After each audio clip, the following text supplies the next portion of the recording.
Откуда взялось название Photoshop? Как зовут его создателей, как они выглядят?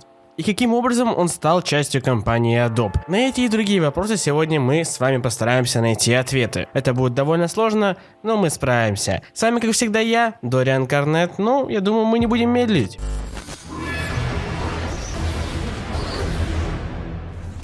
По одной из легенд, название появилось, когда на одной из публичных демонстраций программы неизвестные предложили название Томасу Нилу. Если что, это один из разработчиков. Позже мы узнаем о нем подробнее. Так вот, неизвестный предложил это название Томасу, как один из вариантов, когда тот был не уверен относительно названия новой программы, и это имя прижилось. Но нас не так сильно интересуют легенды, правильно? На самом деле Томас постоянно менял название программы, так как пытался найти название, которое не было бы еще никем занято. А один из потенциальных издателей программы Photoshop предложил именно это название. И уже после того, как название мелькало на всех демонстрациях Photoshop, это название софтом прижилось и закрепилось и осталось, собственно, по сей день. То есть именно из-за того, что на всех презентациях показывали именно Photoshop, это название и прижилось. Ну и небольшой факт. В ранних версиях название программы было именно как Photoshop, то есть фото с большой буквы, шоп с большой буквы, что намекало на возможное использование данного софта как-то иначе. Например, чтобы продавать или покупать какие-то фотографии, кроме того, чтобы именно редактировать фото. Но позже это было изменено, и у нас стало название просто Photoshop. Просто слитно и нормально. На заставке этой программы есть список разработчиков, их уже более 40, хотя ранее Photoshop принадлежал только двум братьям, Томасу и Джону Нилу. Кстати, если вам интересно узнать список всех этих имен и тех, кто был причастен к разработке Photoshop, в программе есть небольшая пасхалочка. Если нажать на кнопочку «Справка», после чего зажать Ctrl и выбрать о программе Photoshop, появится довольно милая картинка с разработчиками.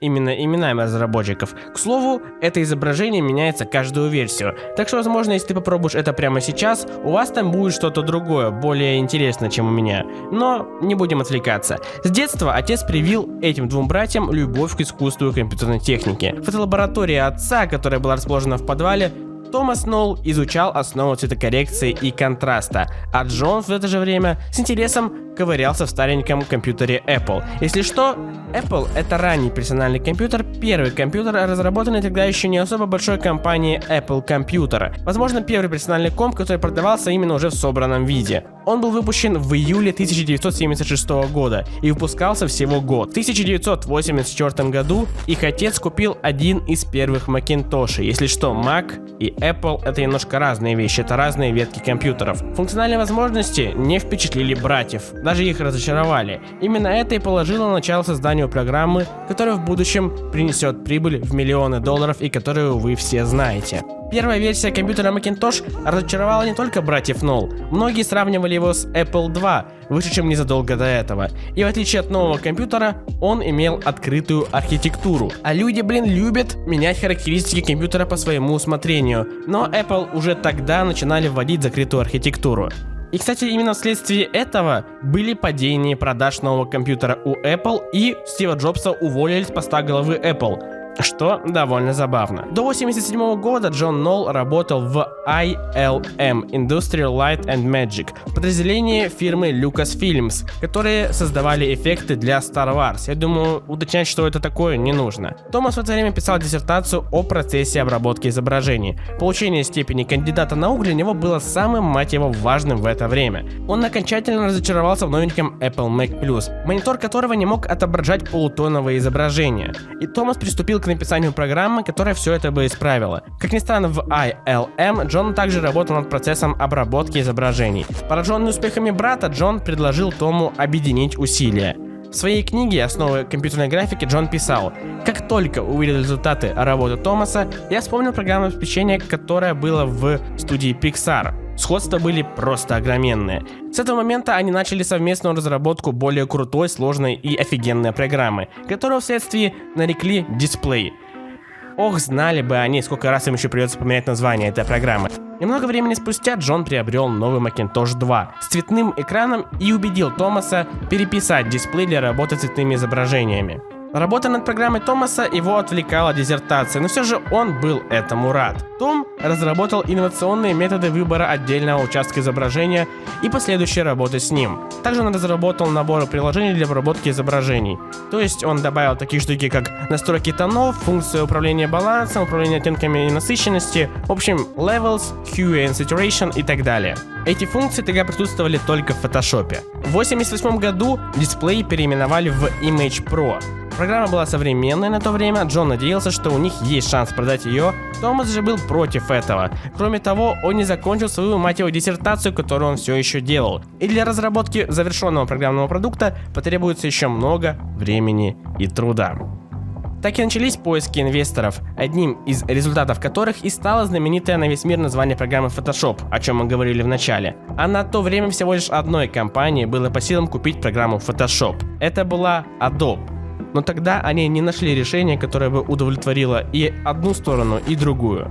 Photoshop купила компания Bernie Scan и переименовала название программы с Photoshop на Bernie Scan HP. К счастью, для будущего цифровой графики переговоры с Adobe длились недолго, и вскоре Джон перешел в эту компанию, чтобы привлечь больше внимания к своему продукту. К слову, Bernie Scan являлся лишь калифорнийским стартапом, которые хотели влиться в рынок сканеров пленки для фильмов, если что, это вот такие вот штуки, первыми, с их инновационными сканерами, которые могли отображать отличное качество и передавать 24-битные цвета. Информации об успехе этой компании в интернете я не нашел.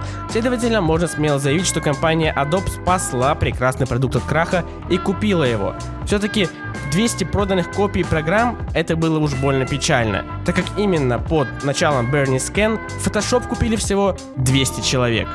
Грустно, да? В компании Adobe Джон встретился с Расселом Брауном. Это креативный директор компании Adobe Systems, который все еще является креативным директором Adobe. Тогда Джон показал возможности программы. И затем Photoshop показали арт-директору Adobe Systems, который сразу же сказал: мать его, мы должны это поскорее купить. Но, к счастью братьев, Photoshop был продан не полностью, а только лицензирован. И гонорары от продаж программы принадлежал именно братьям, а не компании Adobe. Наварились, что сказать. Ну ладно. Все шло превосходно, но это ничего не значило, так как братья не хотели расслабляться и не хотели останавливаться на достигнутом. Томас продолжал работу над исходным кодом программы, а Джон отдельно от него вел разработку плагинов, расширений, что почему-то сильно волновало некоторых сотрудников компании Adobe. Они видели в плагинах какую-то хитрость, обман и так далее. А вот в настоящее время ведь представить Photoshop и любую продукцию Adobe без плагинов сложно. Любой из плагинов ведь очень сильно расширял возможности программ и позволял упростить как и разработку в целом, так и взаимодействие с самой программой.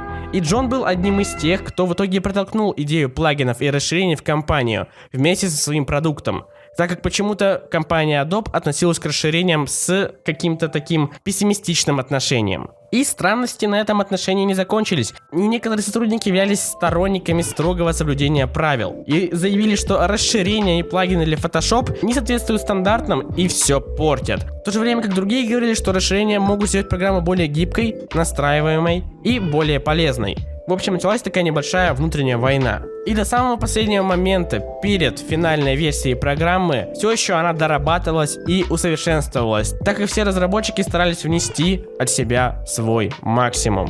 И вот, официальная версия Adobe Photoshop была выпущена в феврале 1990 года, что и стало той самой переломной датой в истории компании Adobe и разработчиков Photoshop. И безусловно, выход первой версии стал неимоверным успехом, несмотря даже на большое количество багов и ошибок, но тогда это было не важно, они сделали прорыв. Photoshop старалась показать то, что это программа для широкого рынка пользователей. Это простой инструмент использования, с которым справится любой. В отличие от большинства других графических программ того времени, которые были разработаны именно под специалистов, дизайнеров и так далее, Photoshop привлекал же своей простотой на то время. И это было и главной фишкой. И Adobe обещала, что при помощи Photoshop вы сможете достичь таких же результатов, которые раньше можно было получить только при помощи профессионального программного обеспечения, которое стоило несколько тысяч долларов, чтобы вы понимали. Главным конкурентом Photoshop на то время была программа под названием Letrasets Color Studio стоимостью 2 косаря долларов. В то время как Photoshop на то время стоил меньше, чем 1000 долларов. Прикольно, да? 2000 долларов меньше 1000 долларов. Letrasets Color Studio. Часто ли вы слышали это название? Я думаю, нет. Что показывает, насколько узконаправленной была эта программа. Начиная от стоимости, которая была более чем в 2 раза, чем у Photoshop, заканчивая тем, что она имела куда более сложный дизайн и была сложна в работе. Информации об этой программе в интернете почти нету, так как она была довольно быстро сметена фотошопом. Что не скажешь о другом конкуренте, который сражался за первенство в фоторедакторе аж до 1994 года. Это была программа Aldus Photo Styler. Aldus Photo Styler — это графическое обеспечение, разработанное тайваньской компанией Ulead. Выпущена она была в 1991 году в качестве первого 24-битного фоторедактора для Windows. В то же самое время их выкупила компания Aldus Prepress. Далее программа совершенствовалась, но в итоге все-таки продукт исчез из линейки продуктов Adobe после того, как Adobe приобрела компанию Aldus в 1994 году. Получается то, что главные конкуренты просто были задавлены и сметены почти сразу же. Но давайте не будем отвлекаться. Штат программистов становился все больше и больше. Были добавлены новые возможности по типу пера, довольно стандартная штука, да? Приложение Photoshop, к сожалению, тогда работало только на Macintosh, но успех Photoshop был гарантирован тем, что они начали делать версии для Windows, а Windows в то время очень хорошо развивался. Да, было делать версию под Windows очень сложно, но они справились. Они могли потерпеть как и полное фиаско, так это мог быть и полный успех. И, к счастью, удача была на стороне команды разработчиков и был огромный шаг в развитии программы, а именно разработана поддержка слоев. То есть да, добавлены слои были только в том самом году, в 1993 году. Понятное дело, что Photoshop развивался и дальше. Добавилась панель истории, чтобы можно было отслеживать свои старые действия, добавилась восстанавливающая кисть и многое другое. И, к счастью, разработка не прекращается, и я думаю, никогда не прекратится. Вот, кстати говоря, интерфейсы Photoshop от самых ранних версий до более современных. То есть, как вы видите, раньше все было довольно скудненько, но со временем они добавляли все новые и новые фичи, и выглядит это все уже более-менее современно. Сейчас же панель инструментов выглядит примерно вот так вот. Найдите отличия, называется, да? На рынке сейчас большая конкуренция, именно из-за того, что многие программы предоставляются бесплатно и имеют почти что такой же функционал, как и Photoshop. Но есть и бюджетные версии Photoshop, типа Photoshop Elements. Но это уже совсем другая история. Что же будет дальше? К сожалению, Adobe не анонсирует. Photoshop — это драгоценный камень в короне Adobe, и аспекты его разработки всегда тщательно скрываются, но изредка компания все-таки дает всякие разные намеки. Что бы ни произошло, Томас Нолл продолжит принимать участие в проекте. Хоть он непосредственно разработкой Photoshop теперь уже не занимается, но он постоянно держит руку на пульсе событий, продолжая разрабатывать новые версии плагинов Adobe Camera Raw и участвуя в дискуссиях на форумах компании Adobe. Такая вот история у компании. Такая вот история двух людей, двух братьев, которые взяли себя в руки, заинтересовались дизайном и создали самое великое приложение для фоторедактирования. Ведь Photoshop теперь стал даже сленговым словом. Типа, давай зафотошопим. Это как гуглить. Гуглить можно и в Яндексе, и в Рамблере, и хоть где, потому что гуглить — это равно искать. А фотошопить равно изменять как-либо изображение. Photoshop останется еще надолго в наших сердцах. И он помогает многим ютуберам, помогает многим дизайнерам и помогает многим людям просто жить и существовать. Кинем все респект огромный двум братьям, которые разработали эту программу, и кинем отдельный респект Adobe, которые вовремя купили эту компанию, иначе бы, возможно, мы бы не увидели Photoshop таким, как он есть сейчас, или не увидели бы его вообще. А это довольно сложно представить, правильно? Но тем не менее, на этом я считаю все. Я надеюсь, что вы запомнили какую-то информацию, которую я вам рассказал. Ссылка на все источники будет в описании. Информация была взята из книг Compute Art, взята с креатив блога и многих других ресурсов. Уж больно много пришлось перерыть информации, чтобы получить цельное изображение всего и вся, что происходило. И надеюсь, это было не зря, и вам было это интересно. Если это так, вам нужно поддержать это видео лайком. Потому что именно тогда я пойму, что вам это реально интересно. Мне было интересно это все искать. Я надеюсь, что вам было это интересно смотреть и слушать. Если это так, поддержите это видео лайком. Тогда я пойму, что стоит делать видео подобного типа еще и еще. Я могу рассказать вам о многих программах и много еще о чем. Мне лишь важна именно ваша поддержка. Так что с вас лайк, комментарий о том, что нужно продолжать. И, понятное дело, подписка на канал, если вы этого еще не сделали. Лайк, комментарий и подписка. Это было бы круто. А с вами был Дориан Корнет, исследователь компании Adobe. Также гляньте еще эти два видосика, они довольно-таки крутые. Но я с вами попрощаюсь. Увидимся еще раз на просторах YouTube совсем скоро. Пока.